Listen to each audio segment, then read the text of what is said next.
So this is the first of 5 snippets that we'll have for the week of March 23rd, basically be covering the late 1970s and early to mid 1980s. And this snippet's going to look at the emergence of conservatism. And Ronald Reagan described conservatism in the early 80s as covering on 3 stools. There's an economic version, social version, and a foreign policy version. So with this snippet, we're going to look at the economic and the social version. And the heart of the economic version is this chart, which we've seen before, which looks at U.S. inflation rates in the 1970s. And the key thing to look at in this chart are the 2 bars here over on the right, these huge inflationary spikes in 79 and 80, and really in 1978 as well, where inflation is averaging double digits for that 3-year period. And there are a whole bunch of different effects of inflation in terms of politics. But the big one for us is the way in which this inflationary surge disproportionately targeted 2 groups of voters who were traditionally Democratic, but suddenly sort of begin to defect. The first are elderly voters, people who are on fixed incomes for whom now their buying power is less. And the second are middle-class homeowners, people who had taken out a mortgage, often teachers or union workers or that sort of thing. They often were Democrats in terms of their voting. And the reason why the inflationary surge was so problematic for them is that it led to an increase in the nominal value of their homes, which led to their property taxes going way up. And if your property taxes go up 20% or something, and your costs are going up 13%, but your salary is only going up 4%, things are going to cause problems. And the result are 2 ballot measures in heavily Democratic states, one in California, one in Massachusetts, to restrict property taxes, so that when you have these middle-class families whose homes have suddenly become much more valuable because inflation has gone up, to find a way to restrict this. And these were measures that were strongly opposed by core Democratic constituencies, especially public employee unions, because if property taxes are going to be restricted, that means local budgets are going to drop, which means that teachers or firefighters or police officers are going to lose their jobs. And the first of these came from 1978, very famous initiative called Proposition 13. This is the Howard Jarvis, who was the sponsor of it. And you can see the terms of Proposition 13 on the screen. Basically, the goal here was to make it much harder to raise income taxes at either the state or the local level, and to limit the rise of property taxes. What was striking about Proposition 13 was not that it was popular. I mean, no one likes paying taxes. Is that it overwhelmingly passed in a state that's pretty liberal, like California.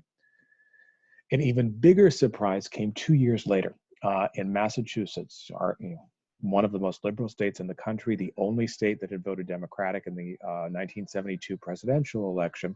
And the measure was called Proposition 2.5. That was a bumper sticker that I have on the screen here for it. And it restricted annual property tax increases to no more than 2.5%, even though there may be inflation rates of 11 or 12%. So in effect, this would lead to a reduction in local budgets. Ted Kennedy came out against this. The entire leadership of the Massachusetts Democratic Party came out against it, and the measure overwhelmingly passed with almost 60% of the vote. And what's striking about this, look down at the bottom of the screen, you'll see the tallies in Boston, Worcester, and Springfield, which were the 3 largest, the 3 largest cities in Massachusetts, strong Democratic cities. And yet all 3 of these states voted overwhelmingly for the proposition. And so both Proposition 13 and Proposition 2.5 created or testified to a sense that middle-class taxpayers were concerned about high taxes, and were increasingly concerned the Democratic Party really seemed indifferent to high taxes. The Democratic Party was sort of backing the teachers' unions or the police unions or the fire unions. They weren't really concerned with, this was the impression, they weren't really concerned with taxpayers. And if you're a Democrat and you're losing Suffolk County and Massachusetts, which is Boston, this is a real problem. This anti-tax wave would be very helpful for Ronald Reagan in the 1980 election. And in this, conservatives start to sense that there's a broader anti-tax move. Reagan will adopt this philosophy known as the Laffer Curve. It's named for this economist, Arthur Laffer. And Laffer's theory is that you can lower the tax rate and actually increase revenue. Laffer's problem is that he seems to misjudge exactly how much you can lower the rate, but the idea is not an absurd idea. So, for instance, if the tax rate is 100%, well, why would you have any interest in working if every single cent is going to go to the government? So the Laffer curve argument is that you can get taxes at, say, 20% and 80% and get roughly the same revenue that will be going to the government. And so this idea of you can cut taxes, the tax rates, without actually reducing revenue becomes a core conservative principle, especially a core Reagan principle in the late 70s and early 80s. As we'll see, it doesn't quite work out as well as it sounds on paper. But this idea of an anti-tax philosophy is one stool of the one leg of the three-legged stool of late 1970s conservatism. The second is social conservatism. We looked a little bit at this last time, especially with Roe, with the movement of Catholics towards a more pro-life approach, and a sense that it's the Republican Party that was more identified with their interests. In as late as 1976, the Republicans and Democrats were difficult to tell apart on the issue of abortion. By 1980, the Republicans have a pro-life plank in their national platform. But it's not just Catholics that are moving to the Democrats. There were two other significant groups. The first are Baptists, and as you can see from this map, Baptists in the United States are disproportionately residents of the South. And Baptists had tended to be fairly apolitical, white Baptists anyway, they tend to be fairly apolitical in the 50s, 60s, and into early 1970s. But they're energized by two issues, abortion rights and gay rights. And they become much more active in the early 1970s. And they're enhanced by this new and exciting technology of the era, cable television. And cable TV in the 70s, there was a dearth of content. I mean, all of these new stations, but there was nothing to put on them. This is when ESPN gets started. This is when CNN gets started. But entrepreneurial Baptist preachers recognized that there might be an audience for for kind of Baptist commentary as well. And the two men who take the most advantage of this are Pat Robertson, who's the guy on the left, whose father was a U.S. senator and so was politically fairly savvy, and Jerry Falwell on the right, who did this TV show called the Old Time Gospel Hour, where he would do services but also do sermons that were increasingly political in tone and content.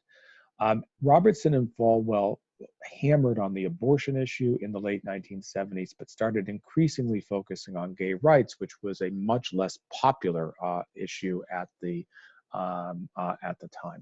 This is the Catholic map, which I had on the chart last time. The third element, I should go back to this. The third element of the sort of religious revival were Mormons, and we think of Mormonism as politically in Utah, but there are significant Mormon populations in Arizona, in Nevada, and Idaho. And Mormonism also shifts to the right, becomes more openly Republican in the late 1970s, again, partially due to abortion, but also due to gay rights. And politically, the origins of the modern gay rights movements dates towards the Stonewall riots in New York, but the first political manifestation of this came in 1978 in Dade County, Florida, which is Miami, one of Florida's largest counties. And the local government had passed an anti-discrimination law for gays and lesbians. Gays and lesbians only. This didn't apply to trans people. It's sort of a different era in that regard. there was no sense at the time that it would be possible to pass a statewide anti-discrimination law. Gay rights was simply not popular enough. So the gay rights movement focused on local races, in getting laws passed in New York City and San Francisco and Miami. And Miami had a fairly active gay community. But Florida is also a law, a state in which many telemarketer calling him, in which the state mechanism allowed for a popular vote to overturn the result of a local ordinance. And so this former beauty queen named Anita Bryant, who had shot to national fame in the 1960s and 70s as the spokesperson for the Florida orange juice industry, but was also a very, very conservative evangelical Christian, rallied a movement called, and you can see from the chart here, to restore God and morality and to overturn the gay rights ordinance. And the expectation was Miami's a pretty liberal city. Bryant's movement would fail. Instead, it overwhelmingly passed by a more than 2-to-1 margin. And this provided a clear sense that gay rights was a tricky issue for Democrats, that if they embraced it, they risked losing not just conservative voters, but voters in the middle. The Bryant rhetoric was not subtle. The basic argument was that gay and lesbian people were threatening to children. Her organization was called Save Our Children, although the law that she sought to overturn was an anti-discrimination law that outlawed discrimination in the workplace. It had nothing to do with children one way or the other. But this sort of sweep against gay rights in the late 1970s culminates in this awful event in San Francisco, where the first popularly elected city official who was openly gay, named Harvey Milk, is assassinated by a fellow supervisor. San Francisco was governed by a board of supervisors, essentially equivalent to a city council. Milk, who was a gay activist who had played a key role in beating back a state referendum in California that sought to change the law to allow local school boards to automatically fire any gay or lesbian person who was a teacher. Milk is assassinated along with the mayor of San Francisco, George Moscone, by a fellow supervisor named Dan White. And this killing is significant for a couple of reasons. First, Moscone's assassination leads to the installation of an acting mayor, someone whose political career seemed to be over. Her name was Dianne Feinstein. She's still around as the senior senator from California.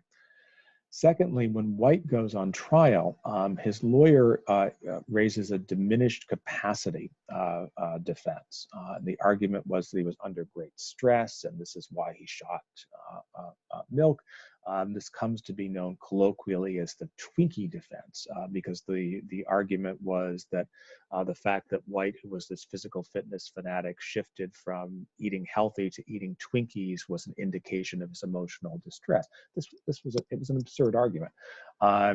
And shockingly, the jury buys it. And so and so he's convicted, but he's convicted on, he only serves a few years in prison. And the sense here is that even in San Francisco, which is sort of the hotbed of the gay rights movement, these appeals to homophobia are likely to succeed in the late 70s. So there's this economic conservatism, there's a social conservatism associated with opposition to abortion and gay rights. And then in the next snippet, we'll look at foreign policy conservatism and how this is all going to play out in the electoral